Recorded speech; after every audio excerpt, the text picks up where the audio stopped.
Shalom, perkenalkan nama saya Rena Susana dari program studi teologi semester 1 Sekolah Tinggi Agama Kristen Abdi Wacana Pontianak. Pada malam ini saya akan membicarakan tentang satu topik yang berkaitan dengan kehidupan kekristenan kita, yaitu tentang pengampunan. Jika kita berbicara tentang pengampunan, sebagai orang Kristen tentu kita tahu bahwa kenapa kita memerlukan pengampunan, yaitu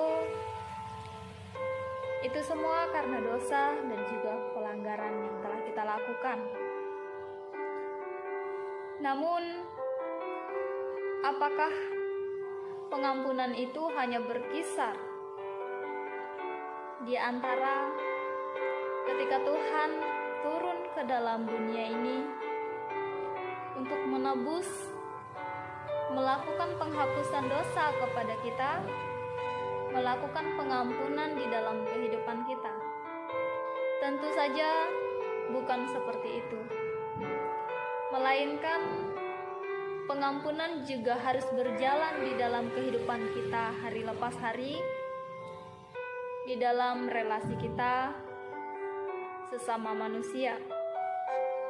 Kenapa penting sekali pengampunan di dalam kehidupan orang Kristen? Yaitu karena pengampunan merupakan dasar di mana ketika kita mengakui baik itu dosa dan pelanggaran kita, atau yang dinamakan dengan pertobatan, maupun ketika Tuhan mengampuni kita. Berbicara mengenai pengampunan, sebagai seorang pribadi, sebagai manusia biasa, saya merasa beruntung karena kuasa Tuhan, lawatan Tuhan nyata di dalam kehidupan saya. Dan saya rasa pengampunan juga terjadi di dalam kehidupan saudara-saudara sekalian. Saya merasa bahwa ketika saya menyebut saja kata pengampunan, saya teringat bahwa kuasa Tuhan nyata dalam kehidupan kita manusia. Coba kita bayangkan, siapa di antara kita yang tidak berdosa, yang tidak melakukan kesalahan? Kita semua adalah manusia berdosa dengan segala kekurangan dan keterbatasan yang diakibatkan oleh dosa kita. Namun, kembali kita bayangkan betapa beruntungnya ketika kita memiliki Kristus yang rela mati di kayu salib demi untuk menebus dosa dan pelanggaran kita. Jika kita merefleksikan kembali, melihat kembali hari-hari yang telah lalu di dalam kehidupan kita, tentu banyak sekali dosa dan pelanggaran yang telah kita lakukan. Jika kita menyadarinya, kemudian kita bertanya di dalam hati kita katakan kepada diri kita sendiri, apakah saya layak untuk diampuni? Tentu saja sebagai seorang Kristen, kita memiliki tiket gratis pengampunan. Karena Tuhan katakan, siapa saja yang percaya, bagi siapa saja yang mempunyai iman dan kepercayaan, maka dia lekaslah mengalami pengampunan.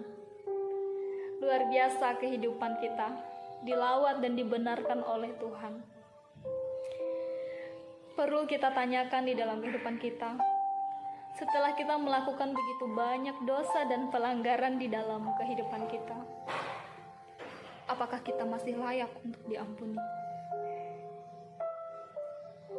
Jika kita bercermin dari kehidupan dan relasi kita dengan sesama manusia, kita bisa melihat apa yang terjadi. Seringkali sebagai manusia, mengampuni orang yang menyakiti kita, yang melakukan kesalahan kepada kita, tentu saja sangatlah sulit. Banyak orang-orang di dunia ini, banyak di antara manusia, sekian banyak orang di dalam dunia ini yang bahkan masih belum bisa melepaskan pengampunan. Pengampunan sendiri berasal dari kata bahasa Yunani mengampuni, atau yang sama dengan sinonimnya epiemi yang berarti melepaskan, meninggal, dan menghapuskan. Jika kita berbicara dosa dan juga pengampunan, berarti pengampunan merupakan suatu sikap yang kita ambil, kebijakan yang kita ambil di mana kita meninggalkan apa yang berkaitan dengan dosa, baik itu dosa kita sendiri maupun dosa orang lain.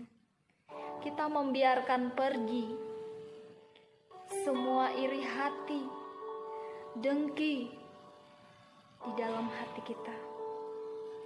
Kita membiarkan pergi dendam, menghapuskan semua segala sesuatu, duri-duri kehidupan, duri-duri dosa di dalam hati kita yang menghalangi kita untuk bisa berbuat kasih di dalam kehidupan kita. Hendaklah kita menjadi orang Kristen yang dengan murah hati bisa mengampuni kehidupan orang lain, dan yang dengan kesungguhan hati mau dan bersedia mengakui dosa dan juga pelanggaran kita. Bisa kita bayangkan di dalam kehidupan kita sehari, tidak mungkin kita sebagai manusia itu mulus-mulus saja tidak melakukan kesalahan. Mari akuilah kesalahan kita di hadapan Tuhan, karena Tuhan bersedia memberikan pengampunan kepada kita. Pertobatan tidak hanya berbicara ketika kita mengakui pelanggaran dan dosa kita dan dosa orang lain pula di hadapan Tuhan ataupun di hadapan sesama, tetapi pertobatan yang sebenarnya yaitu ketika kita berani mengakui dosa dan pelanggaran kita, lalu kita memiliki tujuan mengambil keputusan untuk melakukan perubahan sebagai akibat dari pertobatan itu sendiri. Jika kita di masa lalu berlarut-larut di dalam dosa dan pelanggaran, namun Tuhan dengan rela menyerahkan dirinya di atas kayu salib untuk mengampuni kita, besarkanlah harganya terhadap dirimu sendiri. Buatlah dirimu berharga. Cobalah lihat di dalam diri kamu, betapa beruntungnya kamu ketika Tuhan mengampuni kamu.